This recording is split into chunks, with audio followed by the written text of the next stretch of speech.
नमस्कार, मी योगेश कोळी. सर्वांना जय एकविरा. कारल्यागडावर चैत्री पालखीत यावर्षी 2 गटात हाणामारी झाली. हे 2 गट होते कल्याण आणि पेठ.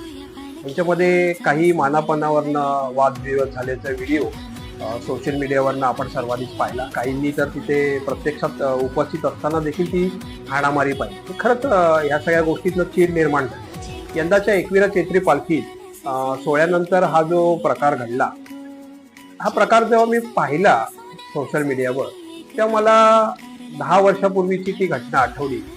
14 एप्रिल 2016ला अशाच प्रकारची हाणामारी, मानापमान, मान आमचा पहिला, या गोष्टीवरनं ठाणेकर आणि पेणकर ह्या 2 कोळीवाड्यांमध्ये हाणामाऱ्या झाल्या. आणि काही संबंध नसताना देखील देवस्थानला त्यावेळेस बदनाम करण्याचा काही कथाकथित लोकांनी प्रयत्न केला.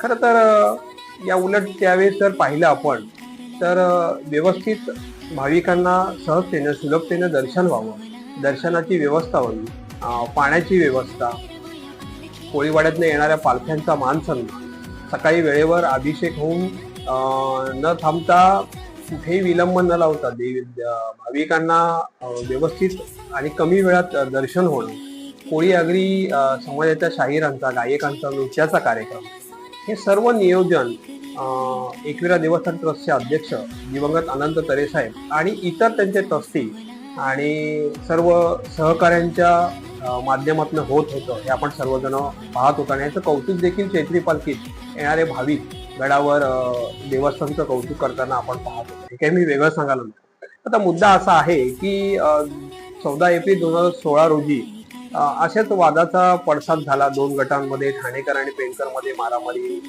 हाणामारी, मान सन्मानवर झाली आणि काही कथाकथित लोकांनी मात्र त्याच्यामध्ये राजकारण आणलं. काहींनी तर दिवंगत अनंत तरे साहेब यांनी राजीनामा द्यावा अशी कोलेकुही देखील केली होती. मानापनावरनं झालेला वाद आईच्या पवित्र उत्सवाला मात्र त्यावेळेस गालबोट लागलं, कलंक लागला. 2016ला काहींनी तर देवस्थानला या घटनेचा जबाबदार धरलं होतं.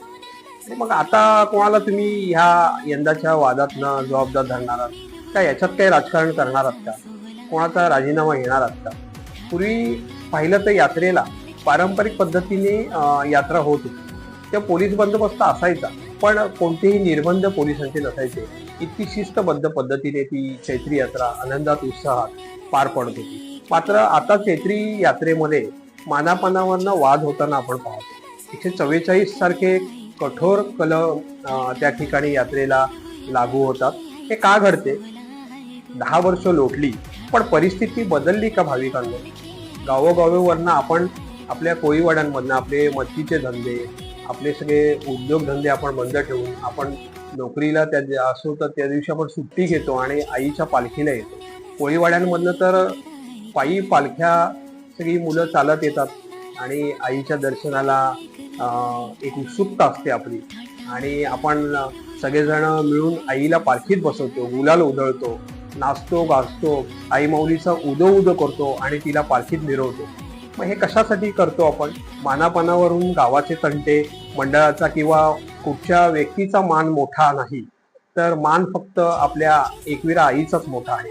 काहींनी बेशिस्त वर्तनामुळे चैत्री यात्रेला गालबोट लागते आणि ही खरी शोकांतिका आहे. कोळी आगरी समाजासाठी ही समाज बांधवांना लाजिरवाणी गोष्ट आहे की आता चैत्री पालखीत अशा हाणामाऱ्या होत आहेत. आणि याचा मात्र फायदा ज्या दिवशी यात्रे दिवशी हा मानापनावरनं 2 गटांमध्ये जो वाद झाला, खरं तर संबंधितांवर पोलिसांनी रात्रीच कारवाई केली असती तर दुसऱ्या दिवशी अजून हाणामाऱ्या झाल्या नसत्या. आणि खरं तर मूळ उद्देश एकविरा आईची श्रद्धा, उत्सव आणि एकात्मिकता हा बाजूला ठेवून आपण मात्र मानापनावरनं वाद करून उत्सवाला गालबोट लावतोय. आणि खरं तर गंमत बघा ना, आपण आळंदी असेल, पंढरपूर असेल, सिद्धी असेल, तिरुपती असेल, या ठिकाणी शिस्तबद्ध पद्धतीने वागतो. खूप तास उभं राहून रांगेतून दर्शन घेतो आणि मग चैत्री यात्रेतच आपल्या सगळ्या समाज बांधवांना उत्का येतो. आणि आता पुढल्या वर्षी बघा ना, इतके निर्बंध लागले जातील की आपले डीजे असतील, आपल्या पालख्या असतील, आपले बँड असेल, सर्वांवर बंदी. एकूणच उत्सवाला जे आनंदाचं उद्यान येतं त्यावर निराशा पडेल. मग याला जबाबदार कोण आहे? तुमची भांडणं, मानापनाचे वाद बाजूला ठेवून, अहंकार बाजूला ठेवून आई एकविरा देवीचा मान राखूया. नाहीतर पुढल्या वर्षी चैत्री यात्रेची परिस्थिती अत्यंत गंभीर असेल. थांबूया. जय एकविरा.